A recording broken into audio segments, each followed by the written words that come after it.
Hello again, this is Robin Loxley here to go over this week's Come Follow Me Sunday School lesson, or should I say last week's, because I'm a little behind.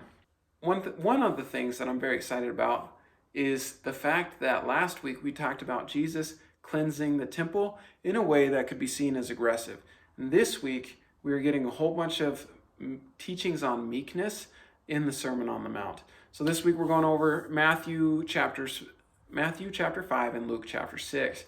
And the three things I want to go over today are: 1, controlling our anger, also turning the other cheek; 2, lust and pornography; and 3, divorce. And so these are heavy topics, but we're going to dive right in. We're going to face them head on like we know we should. So first of all, I want to talk about anger.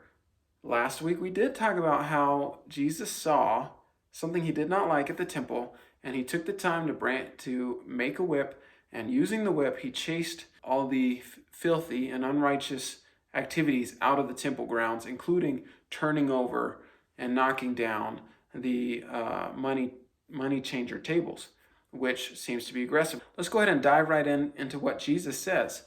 There's a lot of power in the words of Christ, so let's read them. We're going to start with Matthew chapter 5, verses 39 through 41. We'll actually start with 38. Ye have heard, the law of Moses is what he's quoting here. Ye have heard that it hath been said, an eye for an eye, and a tooth for a tooth. But I say unto you, that ye resist not evil, but whosoever shall smite thee on the right cheek, turn to him the other also. And if any man will sue thee at the law, and take away thy coat, give him thy cloak also. And whosoever shall compel thee to go a mile, go with him twain. Now in these verses, Jesus is teaching us that if somebody is disrespectful to us or takes something from us in some way, we almost need to be ready and willing to double it. That's pretty meek. And I'm going to talk a little bit more about that, but I also want to read about anger. And this is Matthew chapter 5, verses 21 and 22. And this says, Ye have heard that it was said by them of old time, Thou shalt not kill, and whosoever shall kill shall be in danger of the judgment. But I say unto you that whosoever is angry with his brother shall be in danger of the judgment. So we need to avoid anger, and we need to be willing to go the extra mile and give our coat if someone takes our cloak, and turn the other cheek. And what I want to talk about this is that there is a way where people are going to do this, whether they're Christian or not, out of, I'm going to just say, wimpiness.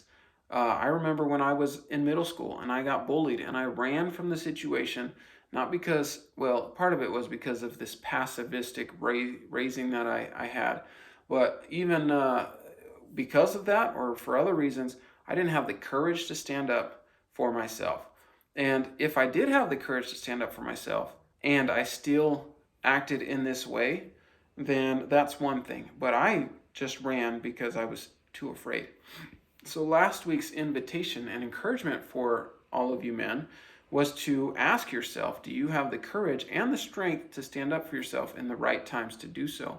And if you don't, to work on that.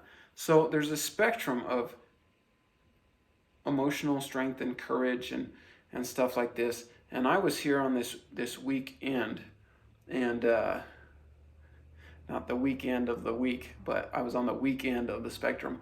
And I felt it was important to move towards the stronger end. For those men who are on this side of the spectrum, it is important for us to gain the strength to stand up when it is time to do that. Now, on this end of the spectrum, if we have so much energy and courage to stand up in whenever we see any injustice, then that can be a strength. But so can having the strength to stand up for yourself and choosing not to.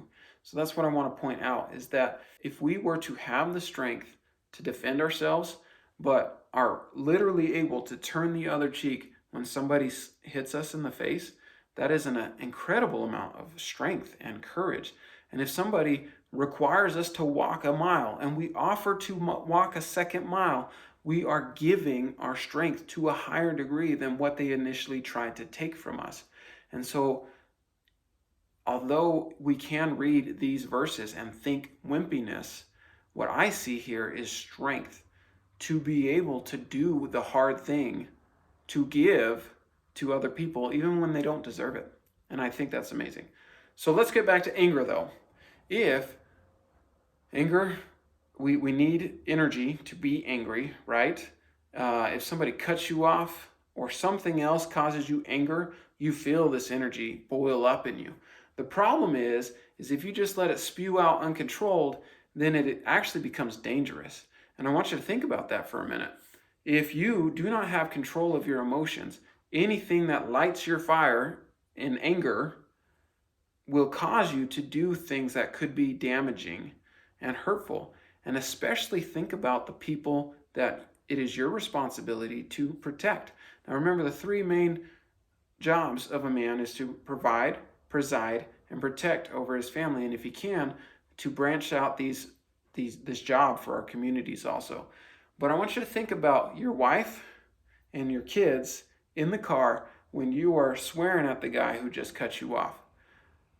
If you do not have the control of your anger and your emotions, they aren't going to feel safe in your presence. And so you have undermined your ability to provide the protection that you need to provide. So think about that. If you have problems with anger, I suggest that you work on those and bring that to a healthier side. And it's okay to use that anger when you are protecting your family from danger.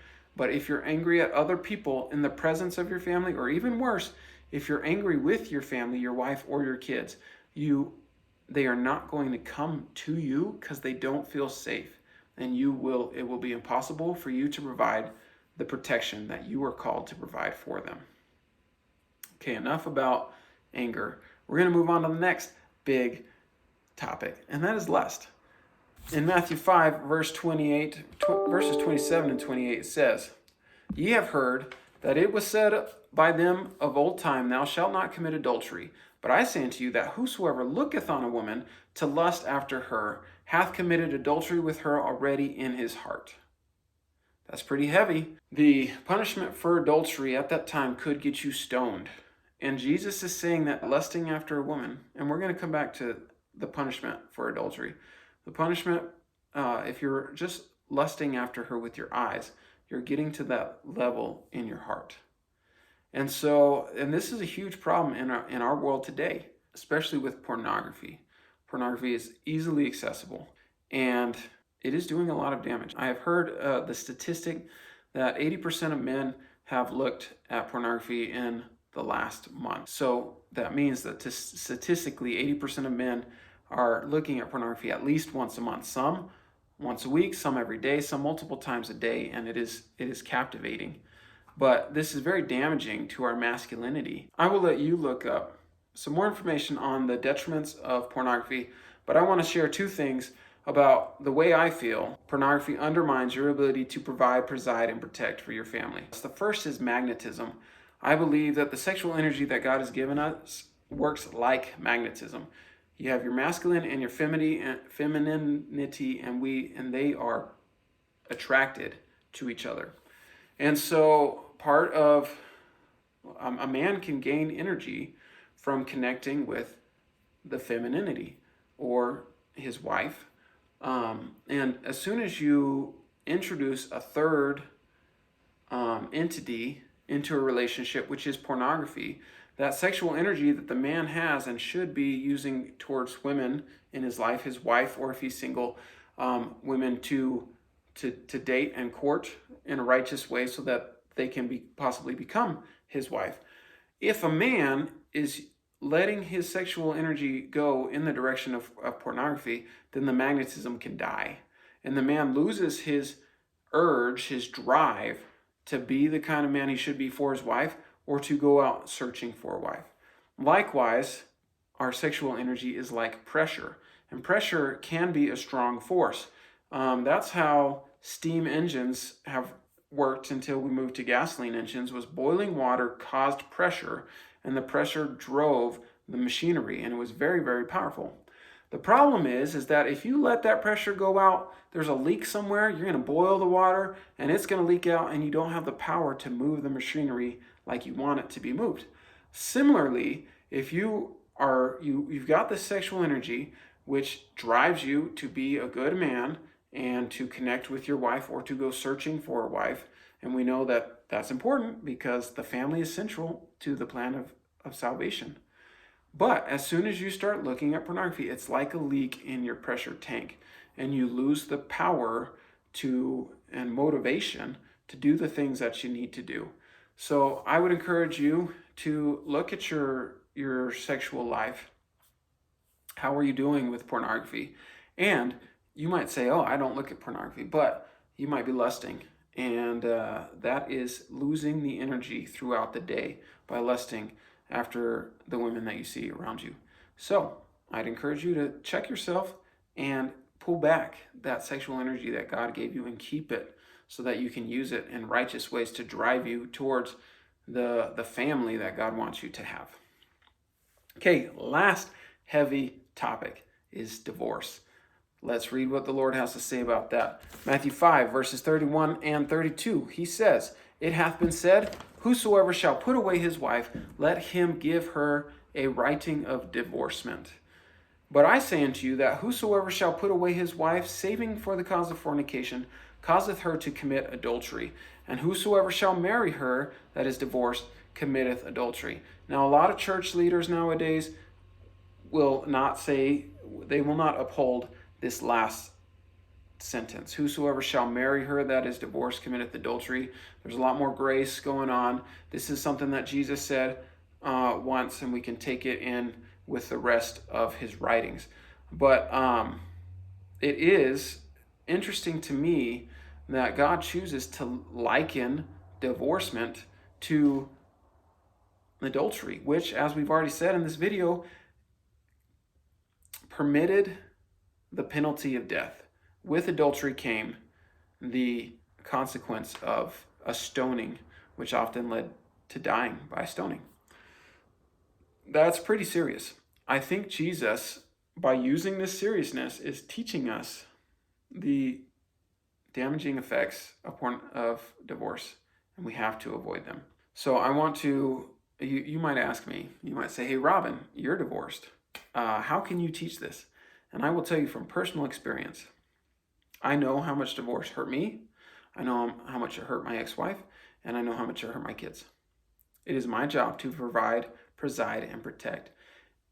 And I could not protect my family from the pain that was caused from divorce.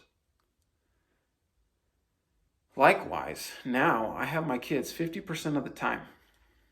And even though I do my very best and I do a pretty good job of protecting them in my home, I have no say on what goes on in their life the other 50% of the time. It does not feel good to not be able to do the calling that God has given me to do because I'm not a part of their lives. So, avoid divorce with everything you've got. You cannot protect your family if they're not around you. And I also want to make a special note. I want to call out the difference in communication styles between men and women. As men, we tend to want to get to the point. We think of conversations as a way to solve something, to get to the point. Oftentimes, women's communication style is very different, and there's a reason why women tend to speak 3 times as much in the average day than the average man does. And the feminine is about discovering and exploring and feeling emotion, whereas the masculine brain also oftentimes is, there's the problem, let's get to the point, let's fix it. And women are, let's figure it out, let's feel it out kind of thing. So because of that, she might not come to you and say, "Hey, I'm thinking about having a divorce." If she does come to you and say it that bluntly, it might be very hard for her, and you must realize that she's in a lot of pain if she's talking to you in that way, because she's driven to the point of making sure you understand. But oftentimes, she might lay little hints in a very feminine way, and you've got to have eyes to see that she's not happy. And it is our job as men in our requirement to protect our wives and our children, to help our wives to have happiness and joy. And if they are not having that, then we need to look at ourselves and what can we do to help? What can we change to provide more stability and strength for our wives and children? Okay, now this is tough. These are three very tough and hard topics for our day. But I want to wrap it up by sharing what Jesus shares in the beginning of Matthew chapter 5. And that is the first 12 or 13 verses. It's the Beatitudes. And blessed are ye if. Blessed are the poor. Blessed are those who. It's a whole bunch of blessings for the people who are doing what you are doing by being listening to this video. If you are trying to take in teachings of the Savior and apply them in your lives, then you are on the path of that Jesus is outlining, and he promises blessings for those people. So kudos to you. I want to give you praise. I want to build you up for the work that you're doing. And if you need help with your anger, your pornography, or your lust, or some issues in your marriage, reach out to me. Let me know. I'd love to support you. I don't have all the answers, but I do have some personal experience, and maybe we can find some answers together. So your challenge for this week is to see how are you doing in these three areas. Make a plan for improvement if you need it, and we'll catch you on the next one. Thanks.